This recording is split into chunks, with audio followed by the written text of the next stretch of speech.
In this first edition of What If, we're looking at the idea of a salary cap in football, where every team would be given the same limit on wage spending. There are numerous good reasons why a cap would be difficult to implement, which is why we presently don't have one. But what if we did? Under the current system, financial fair play rewards the superior marketing reach of established superpowers, in turn making it difficult for smaller sides to grow. The Premier League's top teams can cherry-pick the best talent from the rest of the division. Top performers from the league's smaller sides are brought for irresistible sums of money, often to spend most of their time playing for the reserves or only making cameo appearances from the bench. The players trade their status as big names on small teams to become small names on big teams, earning higher wages and given the chance to win trophies, perhaps, but only as peripheral figures.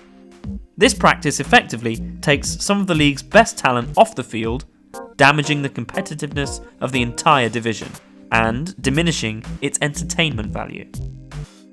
Wilfried Bony provides a good example. Between 2013 and 2015, the striker was a key player for Swansea City, scoring, on average, a goal every other game.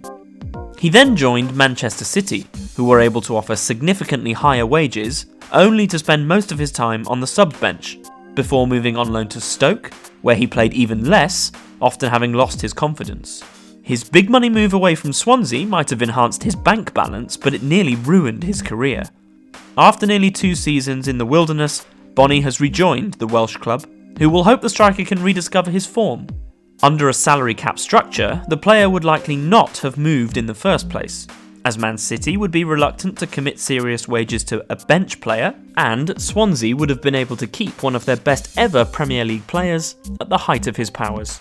Under a salary cap, players like Bony would have to take a pay cut rather than a pay rise to sit on the benches of the big teams, and might prefer instead to stay put. The small fish in a big pond syndrome would no longer apply. More teams would have a chance to win something each season, as every team would have to field an even mix of elite players, journeymen, role players, and youngsters in order to fit under the wage structure. Not only would this give youngsters a better chance of playing competitive football, but it would force scouting departments and managers to recruit more intelligently and fine-tune their squads in the pursuit of victory, rather than investing in a talent divide to do the work for them.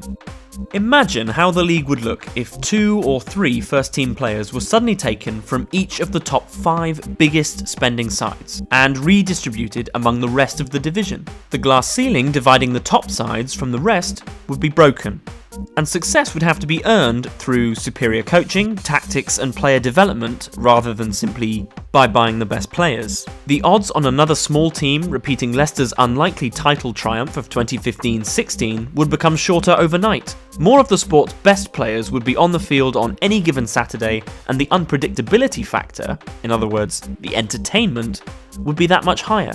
The best managed teams would win, rather than just the best paid.